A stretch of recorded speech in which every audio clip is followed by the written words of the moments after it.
चलिए इंडस्ट्री में आगे बढ़ते हैं और एक छोटा सा टॉपिक हम लोग कवर करते हैं, factors influencing the location of industries. यानी किसी इंडस्ट्री को यदि हमें सेटअप करना है कहीं पर, तो ऐसे कौन कौन से फैक्टर्स हैं जो उसको प्रभावित करते हैं, या किसी इंडस्ट्री सेट करने वाले व्यक्ति को ऐसे कौन कौन से फैक्टर हैं जिस पर ध्यान रख करके अपनी इंडस्ट्री वहां सेटअप करना चाहिए। तो इनको हम लोगों ने दो कैटेगरी में बांटा है, एक ज्योग्राफिकल फैक्टर्स, दूसरा नॉन ज्योग्राफिकल फैक्टर्स। पहले हम लोग ज्योग्राफिकल फैक्टर्स में देखते हैं, उसमें सबसे पहला महत्वपूर्ण है रॉ मटेरियल। किसी भी इंडस्ट्री को सेटअप करने के लिए सबसे प्राथमिक जो पैरामीटर है वो है रॉ मटेरियल, अर्थात इंडस्ट्री को वहां सेटअप किया जाना चाहिए जहां उस इंडस्ट्री से रिलेटेड रॉ मटेरियल अवेलेबल हो। जैसे कॉटन टेक्सटाइल इंडस्ट्री यदि हमको, या टेक्सटाइल इंडस्ट्री अगर हमको सेटअप करना है तो हमें ऐसे जगह पर सेटअप करना पड़ेगा जहां उससे रिलेटेड रॉ मटेरियल जैसे कि कॉटन, जूट, सिल्क जो भी है वो वहां पर अवेलेबल हो। ठीक है, तो पहला इंपॉर्टेंट फैक्टर होता है रॉ मटेरियल, क्योंकि रॉ मटेरियल यदि कहीं और है और इंडस्ट्री कहीं और लोकेटेड हुआ है तो उसको ट्रांसपोर्ट करने में एक तो एक्स्ट्रा समय, एक्स्ट्रा कॉस्ट हो सकता है। उस रॉ मटेरियल को लंबी दूरी तक ट्रांसपोर्ट करने में उसकी गुणवत्ता, उसके जो है फीचर्स में कुछ कमी आ जाए। ठीक है, जैसे अगर मान लीजिए हमें शुगर इंडस्ट्री लोकेट करना है तो शुगर इंडस्ट्री आप केवल शुगर केन एरिया के पास ही, जहां पर शुगर केन बनता है वहीं आप इंडस्ट्री सेटअप कर सकते हैं, क्योंकि अगर उससे दूर कहीं सेटअप किया तो लंबी दूरी में ट्रांसपोर्टेशन के कारण जो शुगर केन है उसमें जो रस की मात्रा है, जो सुक्रोज की मात्रा है वो कम हो सकती है और उससे बनने वाला शक्कर की मात्रा कम होती है। इससे किसानों को नुकसान होता है और अच्छी क्वालिटी का शक्कर भी नहीं बनता। ठीक है, तो ऐसे तमाम फैक्टर्स में से पहला फैक्टर है रॉ मटेरियल। तो most of the industries are located near raw material except footloose industries. Footloose industry क्या है? ऐसे इंडस्ट्री जिसमें रॉ मटेरियल बहुत बारीक लगते हैं और रॉ मटेरियल और फिनिश्ड गुड्स के वेट में ज्यादा अंतर नहीं होता। उदाहरण के लिए घड़ी, जो वॉच इंडस्ट्री है, वॉच इंडस्ट्री के जो कलपुर्जे होते हैं वो बहुत छोटे छोटे होते हैं। ठीक है, और उन कलपुर्जों को एक जगह से दूसरी जगह ट्रांसपोर्टेशन करने में उनकी गुणवत्ता में कोई खास फर्क नहीं आता। ठीक है, और फिर जब उन छोटे छोटे कलपुर्जों को असेंबल करके चीज बनाई जाती है तो भी जो बनने वाली चीज होती है वो बहुत बड़ी नहीं होती, बहुत छोटी होती है। तो वॉच इंडस्ट्री या इलेक्ट्रॉनिक्स इंडस्ट्रीज को फुटलूज इंडस्ट्रीज कहते हैं, अर्थात ऐसी इंडस्ट्रीज जिनका लोकेशन रॉ मटेरियल के पास होना जरूरी नहीं है। ठीक है, चलिए दूसरे नंबर पे इंपॉर्टेंट फैक्टर है पावर। पावर माने बिजली की जो है अनइंटरप्टेड आपूर्ति। इंडस्ट्री वहीं लगाया जाता है जहां पर पावर सप्लाई कंटिन्यूअसली मिल सकता है। अगर पावर सप्लाई कंटिन्यूअसली किसी जगह पर नहीं है तो वहां इंडस्ट्री डेवलप करना मुश्किल हो जाता है। तीसरी बात वाटर। ऐसा कोई भी इंडस्ट्री नहीं है जिसमें पानी की जरूरत ना पड़ती हो। ठीक है, तो वाटर की अवेलेबिलिटी भी तीसरा इंपॉर्टेंट फैक्टर है। चौथे नंबर पे क्लाइमेट। बहुत सारे इंडस्ट्रीज ऐसे होते हैं जो एक पर्टिकुलर क्लाइमेट में ही ऑपरेट होते हैं। जैसे टेक्सटाइल इंडस्ट्री केवल और केवल ह्यूमिड क्लाइमेट में ही ऑपरेट होता है, क्योंकि ह्यूमिड क्लाइमेट में धागे में नमी बनी रहती है और धागा टूटता नहीं है, उलझता नहीं है। ठीक है, तो ऐसे क्लाइमेट भी बहुत सारे इंडस्ट्रीज ऐसे हैं, ठीक है, जिनके लिए क्लाइमेट एक इंपॉर्टेंट फैक्टर है। उदाहरण मैंने आपको टेक्सटाइल इंडस्ट्री का दे ही दिया। ठीक है, उसी प्रकार शुगर केन इंडस्ट्री भी सब ट्रॉपिकल और ट्रॉपिकल बेल्ट में ही बनाए जाते हैं, क्योंकि उनको ह्यूमिड एरिया में, नमक इंडस्ट्री है जैसे, अगर उनको ह्यूमिड एरिया में अगर हम सॉल्ट इंडस्ट्री को डेवलप करेंगे तो वो हाइग्रोस्कोपिक होता है नमक और शक्कर, यानी नमी को ये सोख लेते हैं और पसीजने लग जाते हैं। ठीक है, तो ऐसे बहुत सारे इंडस्ट्री है जिसके लिए क्लाइमेट एक बहुत इंपॉर्टेंट फैक्टर है। इसके बाद अगला फैक्टर आता है लेबर, श्रम। किसी भी उद्योग को स्थापित करने के लिए यह भी देखी जाती है कि लेबर की अवेलेबिलिटी यहाँ पर कितनी है, और लेबर दोनों प्रकार के, हमें यहाँ स्किल्ड लेबर मिलेंगे या नहीं मिलेंगे, सेमी स्किल्ड लेबर मिलेंगे या नहीं मिलेंगे, और बिल्कुल भी अनस्किल्ड लेबर हमें मिलेंगे या नहीं मिलेंगे। तो तीनों प्रकार के लेबर की अवेलेबिलिटी, और वो भी सस्ते कीमत पर लेबर की अवेलेबिलिटी जिस जगह पर होती है इंडस्ट्री, वहां पर ज्यादा लोकेट किया जाता है। मुंबई में बहुत सारी इंडस्ट्रीज हैं, उसका पीछे कारण यह है कि वहां पर ह्यूज पॉपुलेशन मध्य प्रदेश से भी, बिहार से भी, कई राज्यों से वहां पर है, और वहां पर सभी प्रकार के लेबर की अवेलेबिलिटी होती है। छठवीं बात होती है ट्रांसपोर्ट। ट्रांसपोर्ट, यदि किसी इंडस्ट्री में हमने कोई फाइनल गुड्स बनाया, उसके बाद उसको मार्केट तक पहुंचाना है, तो मार्केट तक पहुंचाने के लिए जो ट्रांसपोर्टेशन की फैसिलिटी है वो कैसी है, रॉ मटेरियल को फैक्ट्री तक लाने के लिए ट्रांसपोर्ट की फैसिलिटी है तो कैसी है। तो ट्रांसपोर्ट के सभी मोड वेल इक्विप्ड और वेल डेवलप्ड होने चाहिए। रोड, अगर कोस्टल एरिया है तो आपका शिपिंग, और अगर नदी वगैरह है तो इनलैंड वाटरवे, रेलवे, एयरवेज, जो भी ट्रांसपोर्ट के मोड्स हैं वो सभी हाईली डेवलप्ड होना चाहिए और वहां से ट्रांसपोर्ट करना चीप भी पड़ता हो, यानी ट्रांसपोर्ट की फैसिलिटी एबंडेंटली अवेलेबल है। ऐसा नहीं कि इक्के दुक्के का कोई गाड़ी चल रहा है, बड़ी मुश्किल से हाथ पांव जोड़ के सामान लाद के और फिर हम ट्रांसपोर्ट कर पा रहे हैं, तो ऐसे काम नहीं करेगा। अगली बात है साइट। जिस जगह पर हम इंडस्ट्री डेवलप कर रहे हैं वो प्लेट्यू है, प्लेन है, हिल है, किस प्रकार की जगह है, ठीक है, वहां पर अर्थक्वेक की क्या सिचुएशन है, वोल्केनिज्म वगैरह तो नहीं आते, सुनामी वगैरह तो नहीं आते, साइक्लोन वगैरह का रिस्क तो नहीं है। तो ऐसे तमाम जो अर्थ रिलेटेड जो फोर्सेस हैं उन सारे फोर्सेस को मेजर करके एक ऐसा साइट बनाया जाता है जहां पर ये जो नेचुरल डिजास्टर रिलेटेड इवेंट्स हैं उनकी पॉसिबिलिटी, उनकी प्रोबेबिलिटी सबसे कम हो।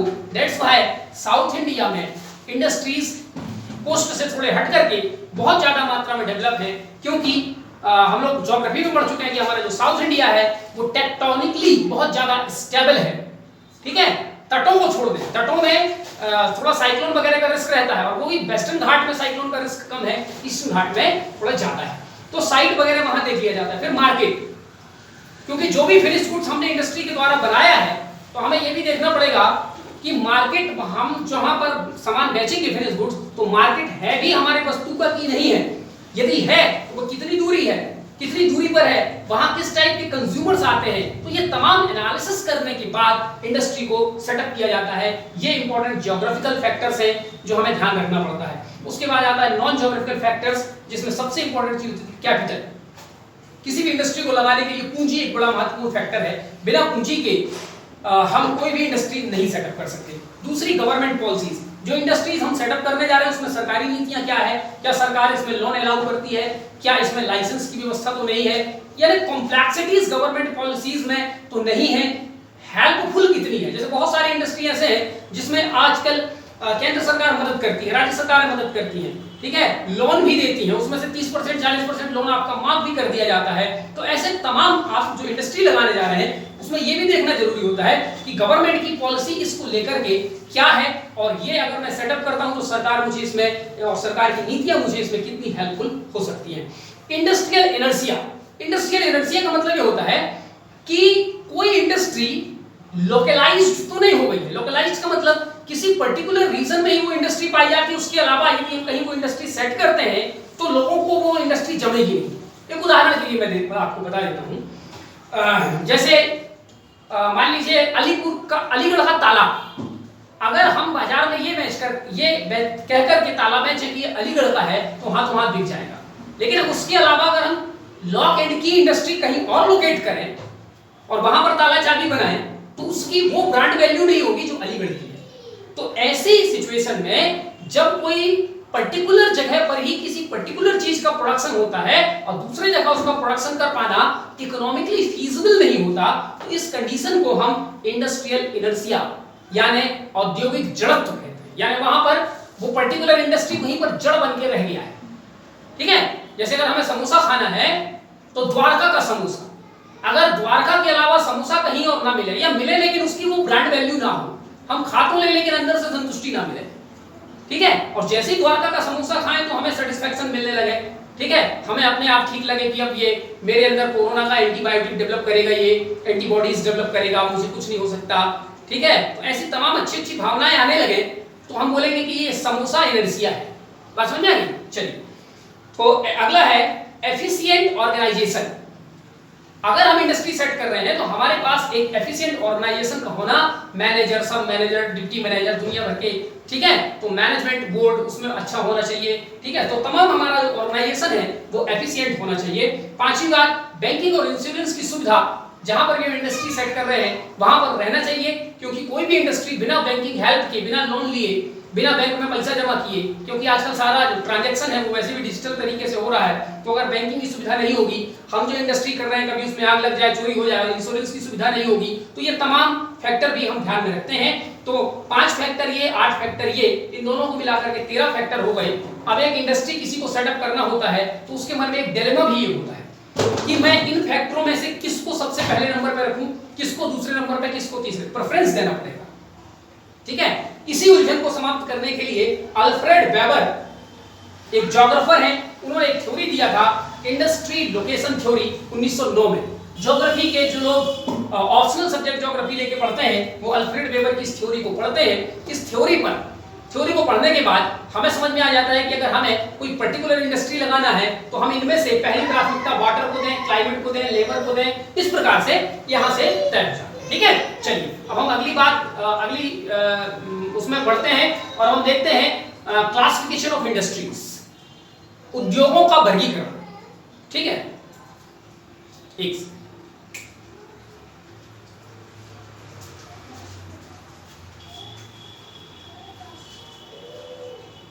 उद्योगों का वर्गीकरण, क्लासिफिकेशन ऑफ इंडस्ट्रीज।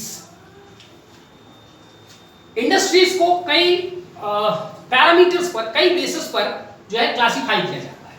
ये ऊपर जो लिखे हैं वो उसका बेस है, जैसे लेबर के बेसिस पर, रॉ मटेरियल के बेसिस पर, ओनरशिप के बेसिस पर, सोर्स ऑफ रॉ मटेरियल के बेसिस पर, इसके अलावा मिसलेनियस बेसिस पर।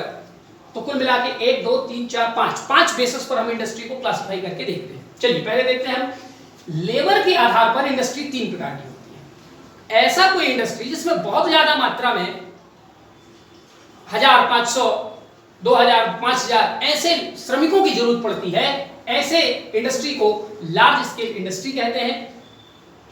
यदि 100 से 500 के बीच में लेबर की जरूरत पड़ती है उसको मीडियम स्केल इंडस्ट्री कहते हैं, और 100 लेबर से भी कम की जरूरत पड़ती है उसको स्मॉल स्केल इंडस्ट्री कहते हैं, और 10 से भी कम की जरूरत पड़ती है तो उसको टाइनी कहते हैं। पर अब वो क्लासिफिकेशन ऑफ इंडस्ट्री में भारत में रह नहीं गया। ठीक है, ये जो है इंडस्ट्रियल पॉलिसी 1980 में एक टाइनी इंडस्ट्री लाया गया था, लेकिन अब उसको खत्म कर दिया गया। तो एक तो लेबर के आधार पर समझ में आ गई बात, बहुत ज्यादा मात्रा में लेबर चाहिए लार्ज स्केल इंडस्ट्री, कम चाहिए मीडियम स्केल, और कम चाहिए स्मॉल स्केल। ठीक, रॉ मटेरियल के आधार पर इंडस्ट्री 2 प्रकार के होते हैं, हैवी इंडस्ट्री और लाइट इंडस्ट्री। हैवी इंडस्ट्री ऐसा होता है जिसमें रॉ मटेरियल ही बहुत भारी होता है, जैसे हमें इस्पात बनाना है, स्टील बनेगा लोहा से, लोहा उसमें लगेगा, थोड़ा क्रोमियम लगेगा, थोड़ा मैंगनीज लगेगा। ठीक है, तो ये हल्के पदार्थ नहीं है, लोहा अपने आप में भारी चीज है। ठीक है, तो इसको हैवी इंडस्ट्री, तो iron steel industry, aluminium industry, तो जितने जो मिनरल बेस्ड इंडस्ट्री ज्यादातर होते हैं वो सब के सब हैवी इंडस्ट्रीज कहलाते हैं। ठीक है, फिर उसी से आगे चल करके ट्रैक्टर, मशीनरी, सारी चीजें बनती हैं, तो वो सब हैवी इंडस्ट्रीज के अंतर्गत आ जाती हैं। लाइट इंडस्ट्रीज में आ जाती हैं खुद लाइट इंडस्ट्री, माने बिजली वाली उद्योग। यहां पर लाइट का मतलब है हल्की, लेकिन इसके अंतर्गत एक आ जाएगा आपका बिजली उद्योग, दूसरा आपका आ जाएगा इलेक्ट्रॉनिक्स से रिलेटेड। ठीक है, और से रिलेटेड जैसे टीवी है आपका, और एलईडीज है, और इलेक्ट्रॉनिक्स से रिलेटेड और भी बहुत सारे जो इक्विपमेंट बनते हैं, वॉच है, मोबाइल है, तो जितने इलेक्ट्रॉनिक्स बेस्ड इंडस्ट्री हैं वो लाइट इंडस्ट्रीज कहलाते हैं, हल्के उद्योग कहलाते हैं। इनको बनाने के लिए ना तो बहुत भारी मशीनों की जरूरत पड़ती, ना बहुत बड़ा फैक्ट्री की जरूरत पड़ती, ना बहुत बड़े टूल्स और उपकरणों की जरूरत पड़ती।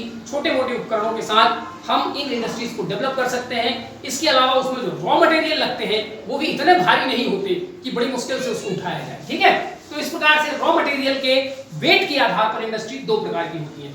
ओनरशिप, इंडस्ट्री का मालिक कौन है, इसके आधार पर इंडस्ट्रीज 5 प्रकार की होती है। पहली पब्लिक सेक्टर इंडस्ट्रीज, माने ऐसी इंडस्ट्री जिसमें पूरा का पूरा पैसा सरकार लगाती है, सरकारी कंपनियों ने लगाया है, जैसे हमारे यहाँ सेल है, भेल है, एनटीपीसी है, एनएचपीसी है, ये तमाम पब्लिक सेक्टर की कंपनीज कहलाती हैं। प्राइवेट सेक्टर, जिनकी स्थापना प्राइवेट कंपनीज करती हैं और जिसमें 50% से ज्यादा स्वामित्व प्राइवेट कंपनीज का होता है, वो प्राइवेट कंपनीज कहलाते हैं। इसके अलावा ज्वाइंट कंपनीज, ज्वाइंट माने उसमें थोड़ा पैसा पब्लिक सेक्टर का भी लगा है, थोड़ा प्राइवेट सेक्टर का भी लगा है, तो इसको ज्वाइंट कंपनीज कहा जाता है। इसके बाद कोऑपरेटिव, COOP लिखा है, माने कोऑपरेटिव सेक्टर, जैसे भारत में अमूल है, लिज्जत पापड़ है, इस प्रकार के कोऑपरेटिव सोसाइटीज या कोऑपरेटिव इंडस्ट्रीज भी स्थापित किए जाते हैं, जिसमें कोई मालिक और कोई नौकर का भेदभाव नहीं होता, जितने भी उसमें पार्टिसिपेंट होते हैं सबका पैसा लगता है, सभी बराबर में प्रॉफिट शेयर करते हैं, ये तमाम बातें इसमें होती हैं। इसके अलावा यदि कोई इंडस्ट्री है और वो एक देश से ज्यादा देशों में काम कर रही है तो ऐसी इंडस्ट्रीज को हम मल्टीनेशनल कंपनी इंडस्ट्री कहते हैं।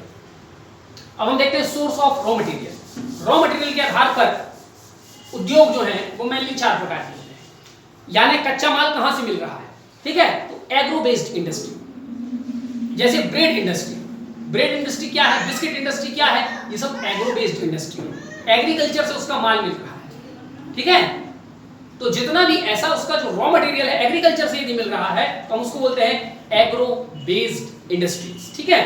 मिनरल बेस्ड इंडस्ट्रीज, यदि रॉ मटेरियल मिनरल से मिल रहा है, जैसे iron steel industry, aluminium industry, ठीक है, ये तमाम इंडस्ट्रीज मिनरल बेस्ड इंडस्ट्रीज कहलाते हैं। Pastoral based industries, pastoral based industry माने चारागृह, चारागृह माने जहां चारा है, जानवर चरते हैं, तो चारागृह आधारित उद्योग। तो चारागृह आधारित उद्योग में जितने जानवर हैं और जानवर से प्राप्त होने वाली चीजें हैं, जैसे हाइड है, स्किन है, नेल्स है, हेयर है, ठीक है, ये सब जानवरों से मिलते हैं, डेयरी प्रोडक्ट्स हैं, तो इन सब को पेस्टोरल इंडस्ट्री कहते हैं, ठीक है। यानी जानवरों से प्राप्त होने वाले जितने भी रिलेटेड इंडस्ट्रीज हैं, ठीक है, उनको पेस्टोरल इंडस्ट्रीज कहा जाता है। Even meat industry, poultry industry, ये सब पेस्टोरल इंडस्ट्री के अंतर्गत आते हैं। Forest based industries, paper, pulp and paper industry forest based industry है। लाख इंडस्ट्री, ग्लू इंडस्ट्री, तो ऐसे बहुत सारे जिनका रॉ मटेरियल, टिम्बर इंडस्ट्री, ठीक है, तो ये सारे इंडस्ट्रीज जो कि फॉरेस्ट से जिनका रॉ मटेरियल मिलता है उनको बोला जाता है फॉरेस्ट बेस्ड इंडस्ट्री। इसके अलावा मिसलेनियस, विविध आधार पर उद्योगों को बांटा जाता है, जैसे कि कैपिटल इंटेंसिव इंडस्ट्री, ऐसी इंडस्ट्री जिसमें मानव का श्रम कम लगता है, पैसा ज्यादा लगता है, ऐसे इंडस्ट्री को कैपिटल इंटेंसिव इंडस्ट्री कहा जाता है। जैसे मान लीजिए मुझे कोई बीपीओ खोलना है, बिजनेस प्रोसेसिंग आउटसोर्सिंग, या कॉल सेंटर खोलना है अगर मुझे, तो उसमें मुझे बहुत ज्यादा लेबर की जरूरत नहीं पड़ती, मुझे बहुत ज्यादा कैपिटल की जरूरत पड़ती है, ठीक है। 40-50 हज़ार रुपए का एक कंप्यूटर लगाना है मुझे, फिर उसमें एसी भी होनी चाहिए, फिर हेडफोन भी होना चाहिए, तमाम व्यवस्था, ठीक है। तो ऐसे या एयरक्राफ्ट इंडस्ट्री मुझे लगाना है, ठीक है, तो मैं 10,000 श्रमिक लाके खड़ा कर दूं, पैसा मेरे पास एक भी ना हो, क्या लगा लूंगा इंडस्ट्री, नहीं लगा पाऊंगा, तो कैपिटल इंटेंसिव है। दूसरी ओर लेबर इंटेंसिव ऐसी इंडस्ट्री है जिसमें कैपिटल रिक्वायरमेंट बहुत कम होती है लेकिन श्रम बहुत लगता है, जैसे टेक्सटाइल इंडस्ट्री। भारत में टेक्सटाइल इंडस्ट्री लेबर इंटेंसिव जो है इंडस्ट्री है, इसमें पूंजी, क्योंकि आपको एक चरखा बनाना है और चरखा बना के स्पिंडल बनाना है, स्पिंडल बना करके है ना, ये सब आप काम, स्पिनिंग टूल बना करके, कटाई का काम, ये सब 2-4-5 रुपए वाला काम है, इसमें आप बना करके और अपना काम शुरू कर दो, लेकिन इसमें श्रम बहुत ज्यादा लगता है, ठीक है। विलेज इंडस्ट्रीज, गांव में जो रॉ मटेरियल प्राप्त होते हैं और गांव में जिन चीजों की मांग होती है, खपत होती है, उन चीजों पर आधारित इंडस्ट्रीज को विलेज इंडस्ट्रीज कहा जाता है। कॉटेज इंडस्ट्रीज माने कुटीर उद्योग, कुटीर उद्योग माने एक घर के 2-4-5 लोग मिलकर के अपने घर में बैठ गए और कोई उद्योग उन्होंने डेवलप कर लिया, और उसको बोला जाता है कुटीर उद्योग, ठीक है, कॉटेज या कुटीर उद्योग। कंज्यूमर गुड्स इंडस्ट्रीज, इसके पहले मैं आपको कंज्यूमर गुड और कैपिटल गुड में अंतर समझा चुका हूं, उसी के आधार पर 2 प्रकार की इंडस्ट्रीज होती है, consumer good industry, capital good industry, ठीक है।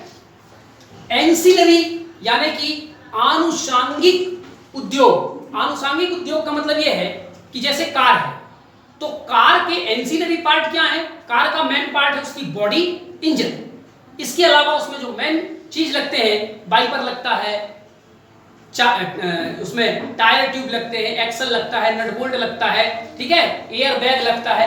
तो इस प्रकार से किसी एक महत्वपूर्ण इंडस्ट्री को सपोर्ट करने वाले दूसरे इंडस्ट्रीज एंसिलरी इंडस्ट्रीज कहलाते हैं। जैसे मोबाइल हमने बाजार से लिया, अब मोबाइल के बाद हमको उसका कवर लगवाना है, टेम्पर्ड लगवाना है, ठीक है, उसमें और कोई डेकोरेशन करवाना है, नाम लिखाना है, तो ये तमाम एक्टिविटीज एंसिलरी एक्टिविटीज कहलाती हैं। तो किसी मेन इंडस्ट्री को सपोर्ट करने वाली दूसरी अदर इंडस्ट्रीज एंसिलरी इंडस्ट्रीज कहलाती हैं, और बिना एंसिलरी इंडस्ट्री के कोई भी मेन इंडस्ट्री चल भी नहीं सकती, ठीक है। अगर कोई टायर ट्यूब बनाने वाली कंपनी ना हो और केवल कार बनाने वाली कंपनी हो तो क्या कार चल पाएगी? नहीं चल पाएगी, ठीक है। इसके अलावा बेसिक इंडस्ट्रीज, बेसिक इंडस्ट्रीज का मतलब है किसी भी इंडस्ट्री, जैसे उदाहरण के माध्यम से समझते हैं, जैसे कार बनाना है, तो कार बनाने में उसकी जो बॉडी है, मेन बॉडी, जिसके ऊपर टायर, ट्यूब और बाकी सारे स्ट्रक्चर लगने हैं, तो वो जो मेन बॉडी बनाने वाली इंडस्ट्री है उसको बेसिक इंडस्ट्री कहते हैं, क्योंकि वही नहीं होगा तो टायर ट्यूब आप कहाँ लगाएंगे। तो मोबाइल इंडस्ट्री उदाहरण के लिए एक बेसिक इंडस्ट्री है, और उसका बैक कवर, उसमें टेम्पर्ड ग्लास, उसमें हैमर ग्लास, ठीक है, उसमें और जो भी आप बाकी काम करवा सकते हैं, तो वो एंसिलरी इंडस्ट्री कहलाते हैं। इसके अलावा अगर इनमें से कुछ और छूट जाए तो अदर इंडस्ट्रीज में उसको हम शामिल करते हैं। तो इस प्रकार से ये है ब्रॉड क्लासिफिकेशन ऑफ इंडस्ट्रीज, और ये है factor influencing the location of industries. अब हम जब एक एक करके इंडस्ट्रीज पढ़ेंगे आगे, जैसे हम लोग टेक्सटाइल इंडस्ट्री शुरू करेंगे, तो उसमें हम आखिरी में केवल यही लिखेंगे कि कौन कौन से फैक्टर हैं जो टेक्सटाइल इंडस्ट्री को प्रभावित करते हैं, ठीक है। तो इन्हीं में से फैक्टर्स होंगे जो उनको प्रभावित करेंगे। तो इनमें से जो कॉमन फैक्टर हैं जो सबको प्रभावित करते हैं, उसका डिस्कशन मैं नहीं करूंगा, केवल जो कोई पर्टिकुलर उसके लिए है मैं केवल उसका डिस्कशन करूंगा, ठीक है। बात समझ में आ गई। इसी के साथ हम लोग ये छोटा सा टॉपिक यहाँ कंप्लीट करते हैं, और नेक्स्ट वीडियो से हम लोग टेक्सटाइल इंडस्ट्री, उसके बाद फिर आगे के तमाम स्टील इंडस्ट्री, ये तमाम इंडस्ट्री हम लोग 1 by 1 देखेंगे। Thank you.